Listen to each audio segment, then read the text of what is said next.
అసలు చూస్తుంటే రోజుకి ఘోరంగా అసలు పాకిస్తాన్ వాళ్ళు వచ్చి మనల్ని మాత్రమే చంపడం, కానీ అంతకంతకి రివెంజ్ తీర్చుకుంటుందిగా. ఇప్పుడు తీర్చుకోక తప్పదుగా. ఒక్కొక్క తల్లి తన కడుపు కోత ఎంత అనుభవిస్తుందో ఆ పాకిస్తానీయుడికి ఏం తెలుసు.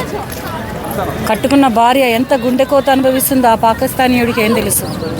మొన్న 2 కొత్తగా పెళ్లి చేసుకుని సరదాగా జమ్మూ కాశ్మీర్ చూద్దామని వెళితే ముక్కు పచ్చలు ఆరనేటువంటి పసివాడిని చంపేశారు. ఆ అమ్మాయికి కాళ్ళ పారాని ఆడకుండానే ఆ అమ్మాయి పసుపు కుంకాలు తుడిచేశారు. ఆ అమ్మాయి గుండె కోత ఎంత అనుభవించిందో ఈ పాకిస్తానీయుడికి ఏం తెలుసు. అండర్ గ్రౌండ్లో వెళ్ళి దాక్కుంటే సరిపోతుంది అనుకున్నాడా? దేశంలో మత కలహాలను అల్లకల్లోలను సృష్టించేసి అండర్ గ్రౌండ్లోకి వెళ్ళిపోతేనో లేకపోతే దేశం వదిలిపెట్టి వెళ్ళిపోతేనో వాడికి సరిపోతుంది అనుకుంటున్నాడా? ఈ మోడీ గారు ఈ పిచ్చుకలను కాదు కొట్టేది, కుంభస్థలాన్ని కొట్టాలి. ఏంటి నీ దేశానికి వాటర్ ఆపేస్తే మోడీ ఊపిరి ఆపేస్తావా? రా చూసుకుందాం, అంత దమ్మున్న మగాడు అయితే నువ్వు. కుక్కుటేళ్లతో సహా లేపేస్తుంది మా ఇండియా. ఏమనుకుంటున్నావు?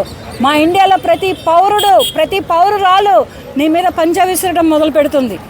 ఏం ఊరుకుంటున్నాం కదా అని ఊచకోతలు కోస్తావా? ఊచకోతలు కోస్తున్నాం కదా అని కోపించుకుంటాం అనుకుంటున్నావా? మేము కొయ్యటం మొదలు పెడితే నీ పాకిస్తాన్లో పచ్చ గడ్డి కూడా మొలవకుండా చేస్తాం. అమాయకులు ఉన్నారు ఆడుకుందాం అనుకోమాక.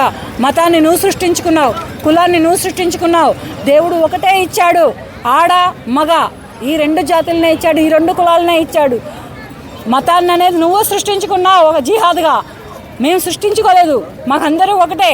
కనుకనే మా ఇండియన్ కంట్రీలో ఎక్కడెక్కడ వాళ్ళు మొత్తం బ్రతుకుతూ నీకు ఇంటిమేషన్ ఇస్తున్నారు. ఆ ఇంటిమేషన్ తీసుకొని మా భారతీయులను చంపేస్తున్నావు నువ్వు.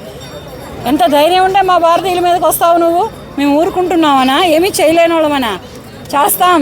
సమాధానం చెప్పడం మొదలు పెట్టామంటే నీకు ఎక్కడ స్థానం కూడా దొరకనంత సమాధానం చెబుతాం. ఫస్ట్ దేశాలు వదిలిపెట్టి వెళ్ళడం నీకెందుకు?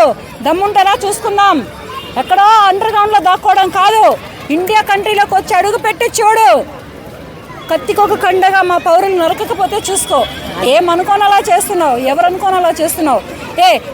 జంతువుల్ని, కుక్కల్ని, చిన్న పిచ్చుకల్ని, ఇటువంటి సాధు జంతువుల్ని పెంచేటటువంటి సహనశీలులు కూడా నీ మీద పంజా విసురుతున్నారు. అంటే అటువంటి మహిళలను కూడా నువ్వు అటువంటి గుండె కోత మిగులుస్తున్నావు.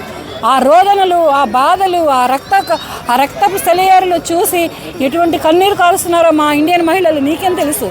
నువ్వు మనిషి లేకపోతే ఇంకేమైనా కరుడు కడితే కట్టుండొచ్చు, కానీ మరి ఇంతటి కరుడువాదులు ఎవరు ఉండరు. కనుక నీకు సరైన సమాధానం మేము చెప్తాం. ఇండియన్ కంట్రీ నుంచే వస్తుంది నీకు సరైన సమాధానం. మేమంటూ విసరడం జరిగితే నీ దేశంలో, నీ రాష్ట్రంలో ఇక్కడ గడ్డిపూచ కూడా మలవకుండా చేస్తాం. కాసుకో ఏం కాసుకుంటావో, చేసుకో ఏం చేసుకుంటావో. అండర్ గ్రౌండ్లో ఉండి దాక్కొని పనులు చేపించడం కాదు. మా మోదీకి మళ్ళీ బయటకు వచ్చి చేపించి చూపిస్తాం మేము. మా మోదీ గారు ఎక్కడ దాక్కోరు, భయపడం మేము. మాకు గుండె ధైర్యం ఎక్కువ. వస్తే ప్రాణం, పోతే ప్రాణం. కానీ ఎవరి ప్రాణాలు మేము అన్యాయంగా తీయం. చూడడానికి వచ్చినటువంటి పర్యాటకుల ప్రాణాలు అంతకంటే తీయం. 28 మందికి ఊతకోత కోసావు నువ్వు. నీది ఒక జన్మ, నువ్వు ఒక మనిషివి. నీ మీద, నీ ఫోటోల మీద చిన్న పిల్లలు వచ్చిపోస్తున్నారా? నీది ఒక బతుకు. ఎందుకురా ఇటువంటి బ్రతుకు? అటువంటి దాక్కొని బతకకపోతే ఎందుకు? రా తేల్చుకుందాం. నీదో మాదో తేల్చేసుకున్నారా? జనాలలోకి రా, ప్రజల్లోకి రా. చేతైతే ఎక్కడ అండర్ గ్రౌండ్లో పిల్లల్లాగా కుక్కల్లాగా దాక్కోవడం కాదు. ప్రజల్లోకి వచ్చి, జనాలలోకి వచ్చి చూపించు. మా ఇండియన్ కంట్రీ సత్తా ఏంటో మేము మీ పాకిస్తాన్ మీద స్టార్ట్ అయిపోతే చూద్దాం. మన హైదరాబాద్లోనే 200 మంది పాకిస్తాన్ వాస్తులు ఉన్నారంట. ఇది విషయం తెలుసా మీకు? తెలుసు. వాళ్ళని వెళ్ళిపోమ్మని కూడా ఆర్డర్ వేశారు. వెళ్ళిపోమ్మని ఆర్డర్లు వేయటాలు కాదు, ఒక్కొక్కడిని ఏరి తరిమి కొడితే అప్పుడు ఇక్కడ నుంచి ఇంటిమేషన్ అక్కడికి వెళ్లకుండా ఉంటుంది. ఇక్కడ ఏం జరుగుతుందో, ఎక్కడ బాంబు పెట్టాలో, ఏ మసీదులో పెట్టాలో, ఏ గుళ్ళో పెట్టాలో, ఏ చర్చిలో పెట్టాలో, ఏ గోకుల్ చాట్లో పెట్టాలో, ఎంతమంది ప్రాణాలు తీయాలో అనే ఇంటిమేషన్ మొత్తం పాకిస్తానీయుడు మన ఇండియన్ కంట్రీలో ఉండబట్టే ఇవన్నీ వెళ్ళగలుగుతున్నాయి. లేకపోతే వెళ్ళవు కదా. తరిమి పుచ్చుకొని, కత్తులు పుచ్చుకొని ఎంబడబడి కొడితే మన ఇండియన్ కంట్రీ నుంచి ఒక చిన్న ఇంటిమేషన్ కూడా పాకిస్తాన్కి వెళ్ళదు. పాకిస్తానీయులు వచ్చి మన ఇండియన్ కంట్రీ మీద ఇటువంటి దౌర్జన్యాలు, ఇటువంటి దౌర్భాగ్యాలకి పాల్పడరు. మన ప్రాణం తీయడానికి వాళ్ళెవరు? మన నాయకుడు ఊపిరి ఆపడానికి వాడేవాడు? రమ్మని చూద్దాం ఏం మాత్రం ఆపుతాడో ఊపిరి. విజయవాడలో కూడా కనకదుర్గమ్మ గుడి మీద స్కెచ్ చేశారంటే ఈ విషయం తెలిసిందా మీకు? రాస్తారు, ఎక్కడైనా వేస్తారు. ఎందుకంటే వాళ్ళు మానవ మృగాలు, మనుషులు కారు. మృగాలు అనే పేరు కూడా ఇంకా ఏదైనా ఇంకా చిన్న తక్కువ పదం ఏదైనా వాడితే బాగుంటుంది. అటువంటి మానవులు కారు వాళ్ళు. వాళ్ళు అణుబాంబులా లేకపోతే మానవ బాంబులో తెలియదు, కానీ మానవుల కంటే కూడా మనిషి అంటే ఇంతో అంతో అయ్యో ప్రాణం పోతుందంటే అంతో ఇంతో జాలి ఉంటుంది. ఇటువంటి జాలి లేని కఠినత్వం వీళ్ళకి ఎక్కడి నుంచి వచ్చిందో, వీళ్ళు ఈ జిహాద్ నమ్ముకొని ఏం చేద్దాం అనుకుంటున్నారో, ఇటువంటి ప్రాణ నష్టాన్ని ఇటువంటి చిన్న చిన్న పిల్లలు సైతం చంపారు.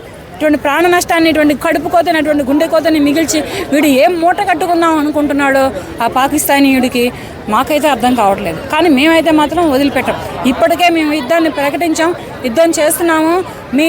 మీ పాకిస్తానీయులు మా ఇండియన్ కంట్రీలో ఎంతమంది ఉన్నారో అందరినీ తరిమి కొడతాం, ఒక్కొక్కరిని ఏరి తరుముతాం. మనకి సపోర్ట్ చేస్తున్న వాళ్ళకి మీరు ఏం చెప్తారు? చేతులెత్తి దండం పెడతాం. మా ఇండియన్ కంట్రీకి, మా ఇండియన్ ప్రజలకి సపోర్ట్ చేస్తున్న ఏ దేశానికైనా, ఏ దేశీయుడికైనా, ఏ దేశీవాదికైనా మా ఇండియన్ తరపు నుంచి ప్రతి ఒక్కరికి పేరు పేరున నమస్కారం పెడుతున్నాను. Thank you.